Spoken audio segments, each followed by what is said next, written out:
Salam, selamat pagi saudara-saudari yang terkasih di dalam Tuhan Yesus Kristus. Selamat berjumpa kembali di dalam renungan pagi hari ini.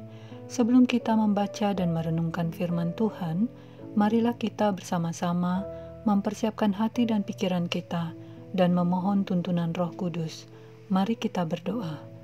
Bapa Sorgawi, kami datang kembali kepadamu. Kami mau bersyukur untuk keselamatan, kesehatan, kekuatan, dan untuk seluruh pemeliharaan-Mu di dalam hidup kami ini.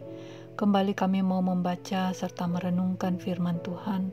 Kami mohon tuntunlah kami agar dapat memahami dan menyimpannya dalam hidup kami, bahkan dapat melakukannya.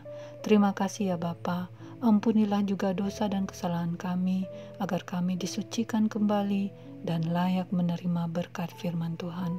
Inilah doa kami yang kami naikkan hanya di dalam nama Tuhan Yesus Kristus. Amin. Saudara-saudari yang dikasihi Tuhan, renungan firman Tuhan pada pagi hari ini terambil dari Hakim-Hakim 16 ayat 4-5 dan ayatnya yang ke-17 serta 21. Saya akan membacakannya untuk kita. Ayat 4 dan 5. Sesudah itu, Simson jatuh cinta kepada seorang perempuan dari lembah Sorek yang namanya Delila.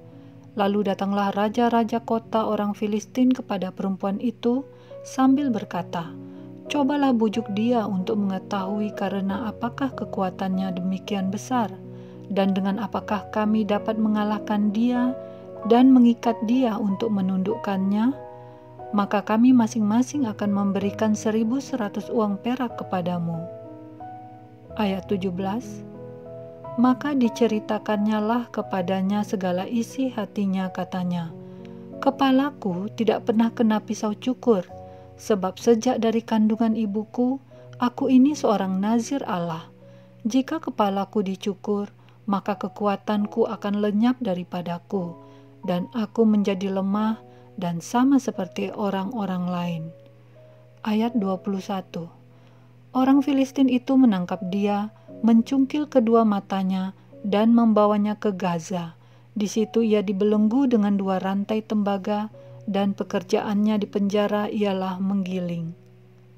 Saudara-saudariku yang terkasih, judul renungan pada pagi hari ini adalah Diperdaya Rasa Cinta.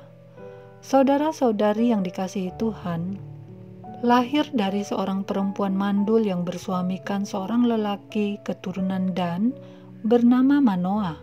Simson adalah anak laki-laki yang super kuat, perkasa.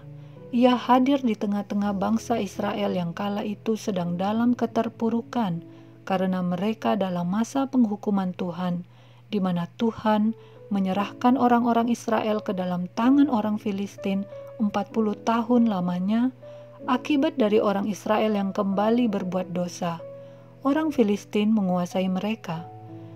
Kehadiran Simson dinyatakan oleh seorang malaikat yang menampakkan diri kepada perempuan mandul itu, kepada ibunya, bahwa ia akan mengandung dan melahirkan anak laki-laki yang kepalanya takkan kena pisau cukur, dan perempuan itu harus menjaga dirinya dari segala minuman yang memabukkan, seperti anggur, juga makanan yang haram. Lahirlah Simson yang diberkati Tuhan. Dengan dia yang adalah nazir Allah, akan dimulai penyelamatan orang Israel dari tangan orang Filistin. Saudara-saudari yang dikasihi Tuhan, ada sebanyak 2 kali Simson akhirnya membuka rahasianya kepada perempuan yang dicintainya. Perempuan-perempuan itu menangis-nangis, merengek membujuk Simson, dan mengatakan bahwa sesungguhnya Simson tidak mencintai mereka karena tidak mau memberitahukan jawaban atau rahasianya. Hati Simson pun luluh dan membocorkan jawaban atau rahasianya. Yang pertama adalah jawaban teka-teki kepada istrinya, yang mengakibatkan ia harus membayar taruhan. Yang kedua, membocorkan rahasia kekuatannya kepada perempuan bernama Delila, yang mengakibatkan ia ditawan dan dicongkel kedua bola matanya. Simson jatuh karena diperdaya rasa cintanya kepada perempuan-perempuan itu. Pengkhianatan istrinya tidak cukup dijadikannya pelajaran bagi dirinya. ia kembali terperdaya oleh rasa cinta dan dikhianati kembali. Padahal pola yang dipakai oleh kedua perempuan itu sama. Ketika rambut Simson dicukur, hilanglah kekuatannya karena Tuhan telah meninggalkan dia.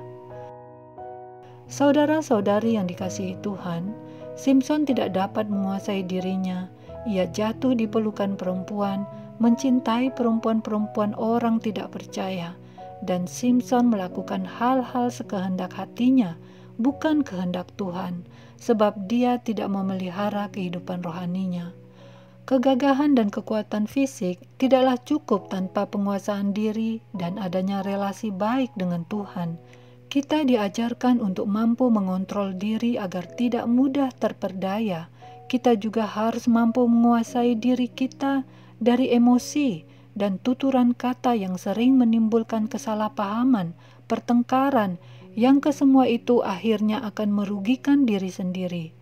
Amsal 25 ayat 28, Amsal 14 ayat 17, Amsal 21 ayat 23 berkata, "Orang yang tak dapat mengendalikan diri adalah seperti kota yang roboh temboknya.